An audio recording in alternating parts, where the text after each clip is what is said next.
J'adore le vin de Bordeaux. Le fruit, la fraîcheur, l'équilibre, la finesse, tout ça est unique. Mais le prix des grands Bordeaux est unique aussi. Est-ce que les bons Bordeaux accessibles existent encore?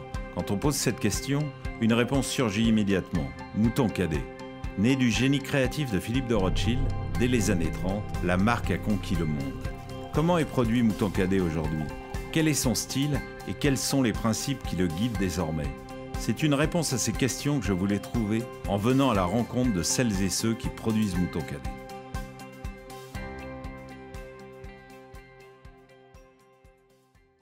Bon, mais Thierry, nous voilà donc au chai de Jean-Pierre Charrue.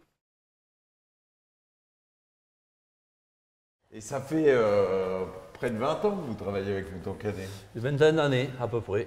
Et alors, ils ont choisi des terroirs avec vous dans l'ensemble de votre vignoble. Ouais. Ça s'appelle un relevé parcellaire. Oui, c'est ça, la sélection parcellaire. Et Ophélie, quand vous choisissez ces parcelles, c'est pourquoi? C'est en fonction des qualités, des expositions, des sols? Oui. On va sélectionner en fait des cépages en fonction des terroirs aussi. Donc on va rechercher des spécificités de climat, de sol qui vont pouvoir chacune apporter une pierre à l'édifice. Mouton Cadet.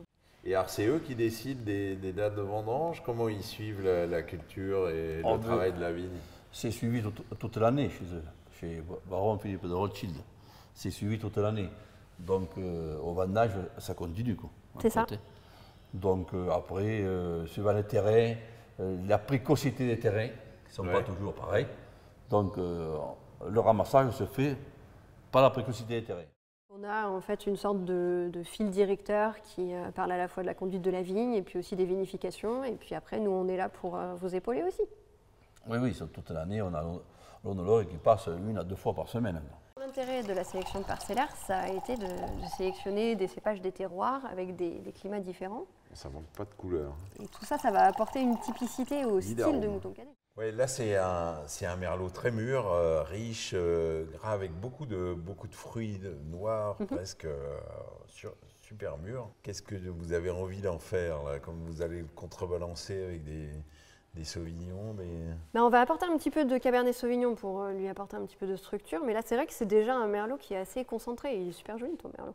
Ces merlots sont extraordinaires. C'est des vrais beaux terroirs merlot. Voilà, c'est clair.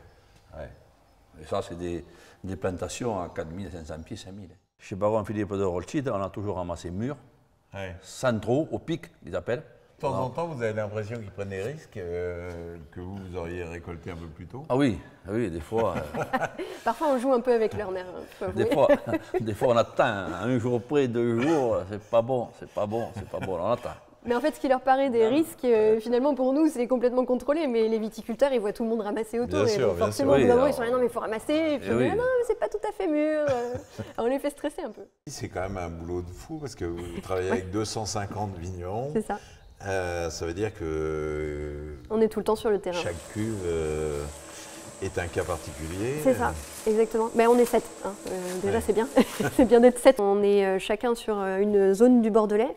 Et puis, on échange avec beaucoup de propriétaires.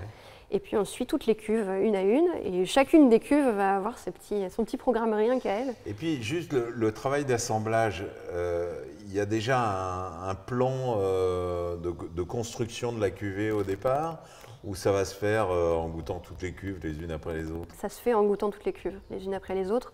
En fait, on va vraiment s'adapter à l'effet millésime et puis on a l'idée du style Mouton Cadet qu'on voudra avoir à la fin. Et donc c'est déjà là qu'on commence à piloter les fermentations, les vinifications. C'est là où on oriente déjà un petit peu le profil de chaque cuve.